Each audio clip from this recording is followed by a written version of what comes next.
Assalamualaikum warahmatullahi wabarakatuh. Pada pertemuan ini kita akan mengkaji atau membahas buku dari Mary L. Boas yang berjudul Mathematical Methods in the Physical Science, edisi ketiga. Tentu buku ini harusnya tidak asing ya bagi mahasiswa fisika atau mahasiswa pendidikan fisika, karena biasanya buku ini dipakai pada mata kuliah fisika matematika. Konten ini tersimpan di playlist Fisika Matematika Mary L. Boas. Ya, silakan dicek playlist ini. Jangan lupa like, share, dan subscribe. Oke, langsung saja kita ke materinya.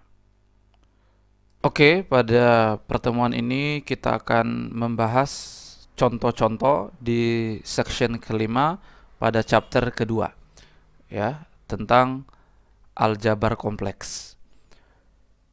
Oke, di buku Mary L. Boas itu ya di section kelima, untuk contoh pertama ya, kita punya bilangan kompleks 1 tambah I pangkat 2. Seperti itu.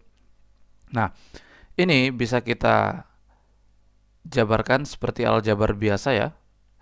Jadi 1 kuadrat ya tambah 2 kali 1 kali I ya, 2I tambah I kali I kuadrat.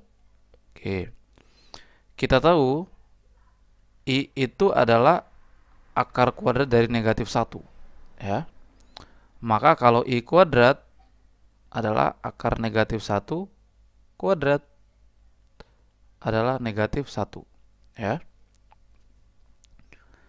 Nah, maka ini menjadi ya 1 tambah 2I kuadrat adalah negatif 1 kurang 1 ya. Ini jadi coret. Maka ini sama dengan 2I ya. Contoh kedua, kita punya bilangan kompleks 2 tambah I per 3 kurang I ya. Nah, ini bisa kita teruskan seperti aljabar biasa.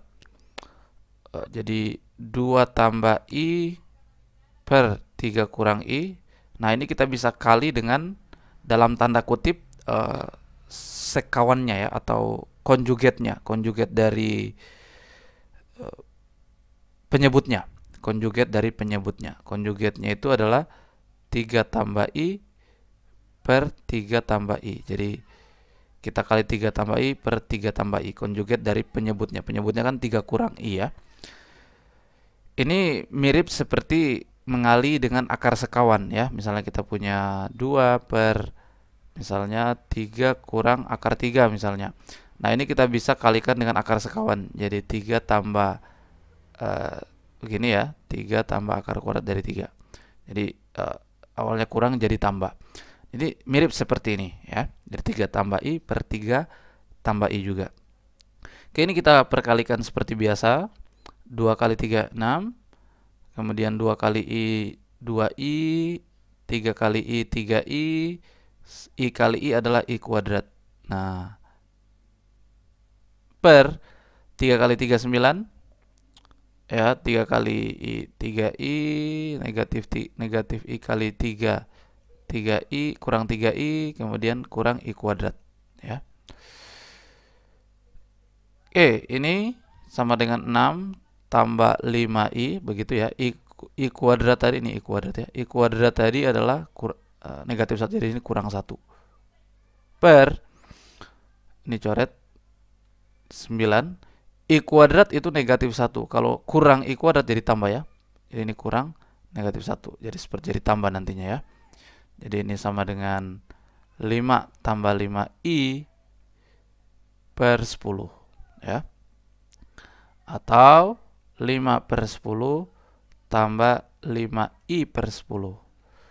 Maka kita dapatkan ini sama dengan 1/2 tambah I 1/2. Seperti itu ya.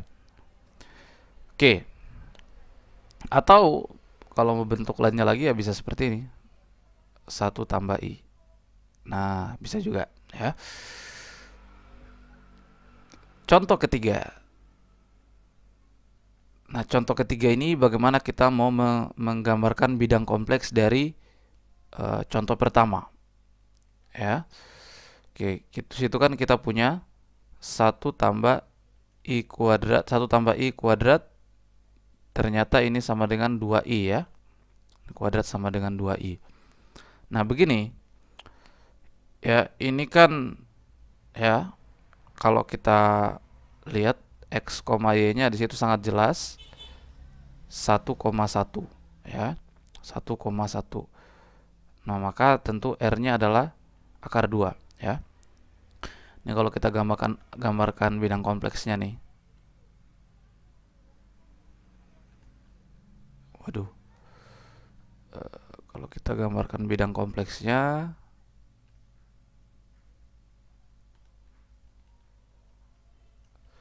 X, Y. Jadi di situ X, Y-nya ya sama-sama 1. Ini R-nya. Tentu di sini sangat jelas tetanya itu adalah 45 derajat ya. Tetanya adalah 45 derajat atau pi per 4. 180 bagi 4 ya. Per 4 atau 45 derajat ya. Nah, maka ya dengan seperti itu ya, kita bisa menyatakan ini dalam bentuk polar ya, jadi 1 tambah I kuadrat, 1 tambah I kuadrat ya, begitu.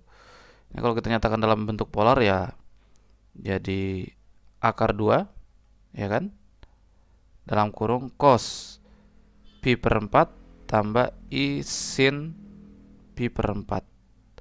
Ini kuadrat ya. Atau ini bisa kita nyatakan akar 2 eksponensial I pangkat pi per 4 kuadrat ya. Atau ini sama dengan, ini kalau kita kuadratkan ya, akar 2 itu dikuadratkan jadi 2, kemudian eksponensial itu jadi I pi per 2. Nah, itu ya. Ini tadi hasilnya 2I ya. Nah, oke.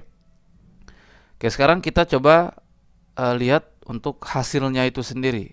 Bidang kompleksnya seperti apa. Nah, kalau hasilnya dia kan 2I ya. X, Y. Nah, ini tadi kalau kita kuadratkan ternyata kita dapat 2I. 2I itu ya di sini 2 ya. Ini tadi 1,1. Nah, kalau di sini adalah ya 0,2 ya. Nah, seperti itu. Sudutnya tentu 90 derajat. Ini hasilnya. Ya. Berikutnya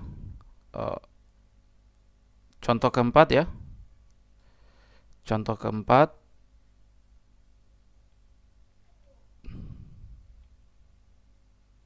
Contoh keempat itu kita punya ya 1 per ya 2 cos 20 derajat tambah I sin 20 derajat. Nah, seperti itu. Nah, ini berapa hasilnya ini? Kita bisa kita ubah dulu seperti ini. Jadi ini sama dengan 1 per, kita ubah ke notasi Euler, ini 2 eksponensial I 20 derajat. Seperti itu ya. Nah, maka ini sama dengan 1/2 kali 1 eksponensial I 20 derajat ya. 1/2 0,5 kali ya 1 per ini ya, jadi pangkatnya jadi berubah tanda ya. Jadi eksponensial negatif I 20 derajat. Nah, maka ini sama dengan 0,5 cos 20 derajat kurang I sin 20 derajat. Seperti itu kan? Sama dengan 0,5 dalam kurung cos 20 derajat itu berapa? Sekitar 0,939 kurang I sin 30 derajat itu sekitar 0,342 ya. Nah, maka 0,5 ini kalau kita kali masuk di dalam kurung, maka kita dapatkan ini hasilnya mendekati 0,47 kurang ya 0,17 I. Nah, inilah hasilnya ya.